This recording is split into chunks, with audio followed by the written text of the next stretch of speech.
Autism spectrum disorder एक neuro developmental disorder है जिसके सिम्टम्स अर्ली साइंस अगर आप कहें तो बच्चों में 2 से 3 साल की उम्र में आना शुरू हो जाते हैं। और हम लोगों के यहाँ कंट्री में इतनी अवेयरनेस ही नहीं है कि अगर बच्चा कुछ सिम्टम इस तरह के जो कि नॉर्मल बच्चों से हटकर चीज़ें शो कर रहा है तो हम उसको या तो कहेंगे या तो ये अपने बाप पे चला गया या तो अपने बाप के ख़ानदान पे चला गया या तो इसकी माँ ऐसी थी या कोई कुछ चीज़ें इस तरह से आ जाती हैं। बट उसका एक रूट कॉज जो होता है उसको बिल्कुल भी फोकस नहीं करेंगे, इग्नोर करेंगे और जब तक वो सिचुएशन एक वर्स्ट सिचुएशन ही पहुंच जाती तब तक हम उसकी ट्रीटमेंट के लिए जाते ही नहीं हैं। ये तो होता है काफ़ी ज़्यादा कि अगर बच्चे को फीवर हो जाता है तो ऑब्वियसली उसकी आप मेडिसिन लेने चले जाते हो बिकॉज आप उसके सिम्टम्स देखते हो कि बच्चे में ये सिम्टम्स आ रहे हैं तो इसकी एक ट्रीटमेंट हम लोगों को रिक्वायर्ड है। बट हम लोगों के यहाँ पर इस चीज़ की बिल्कुल भी अवेयरनेस है ही नहीं।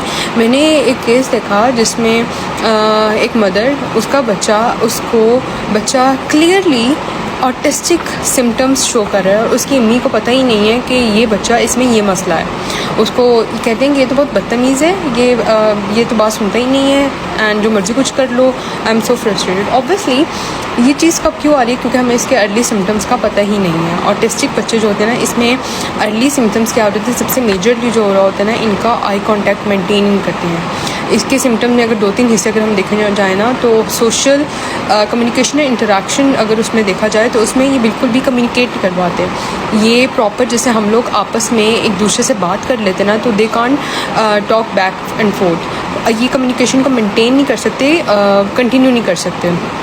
सेकंड एक और चीज़ आती है कि आई कॉन्टेक्ट मेंटेन नहीं करते, ये बिल्कुल अलग अलग रहते हैं। मतलब अगर बच्चों के साथ जो है नॉर्मली खेलते नहीं हैं, इनको अपनी लाइफ में फॉर एग्जांपल एक रूम फुल ऑफ किड्स, ठीक है, ये क्या करेंगे कि कॉर्नर पर जाके ये अपना खेल खेलेंगे, अपनी लाइफ में मगन होंगे और उस चीज़ में क्या होगा कि वो दूसरे बच्चों में इंटरेस्ट शो नहीं करेंगे। Obviously that's because of lack of social and communication, ठीक है, और इंटरेक्शन। वो स्किल्स होते हैं ना सोशल स्किल्स, वो उसमें एक इम्पेयरमेंट यू कैन से आती है। इसके अलावा इनकी लाइफ में बिहेवियरल अगर हम देखें सिम्टम्स तो उसमें क्या होता है कि इनको अपनी रूटीन में एक सेमनेस चाहिए होती है। सेमनेस इन द सेंस कि एक बच्चा अगर इनको एक फॉर एग्जांपल एक ड्रेस पसंद आ गया ना तो उन्होंने वीक तक बेशक उनको वही चीज़ चाहिए, उनको अपनी रूटीन मेंटेन करनी है। फॉर एग्जांपल अगर एक बच्चा एक टाइम पर खाना खाता है तो उसको उसी टाइम के ऊपर वो चीज़ चाहिए है जो उसकी रूटीन में चलती आ रही है। फॉर एग्जांपल अगर इसको एक ही प्लेट में उसी प्लेट में खाना खाना है जिसमें ये खाता है, ठीक है, उसी टाइम के ऊपर खाना है तो वो एक चीज़ को ना उसको एक सेमनेस चाहिए। अगर वो चीज़ उसको फॉलो नहीं करोगे, आप लोग पेरेंट्स फॉलो नहीं करते या वो चीज़ उनको नहीं मिल रही होती तो they get annoyed and aggressive और वो अग्रेशन आता है और वो उनके अपने कंट्रोल में नहीं होता because they need you can say कि एक सेम रूटीन उनको चाहिए होती है। एक उनका स्केड्यूल जो होता है ना, उनकी जो बनी हुई है रूटीन वो डिस्टर्ब नहीं कर, वो उसको मतलब एक्सेप्ट नहीं कर पाते हैं, राइट। फॉर एग्जांपल अगर एक टॉय के साथ खेल रहे हैं तो उनको वही सेम ब्लॉक्स चाहिए,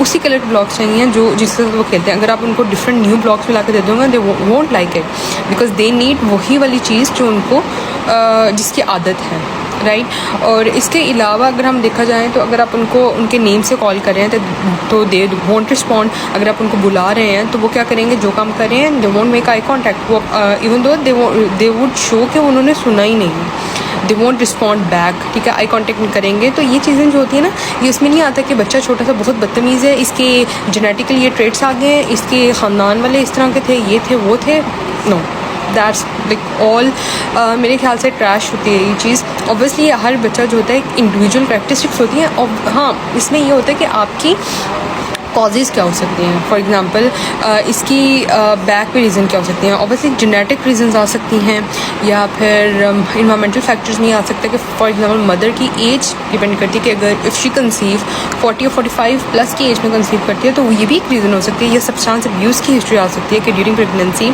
अगर उस मदर ने उस ड्रग को यूज़ किया है तो वो बच्चे के ऊपर इस चीज़ की इफ़ेक्ट ऑब्वियसली डालती है, इस चीज़ के ऊपर कॉज बन रही है।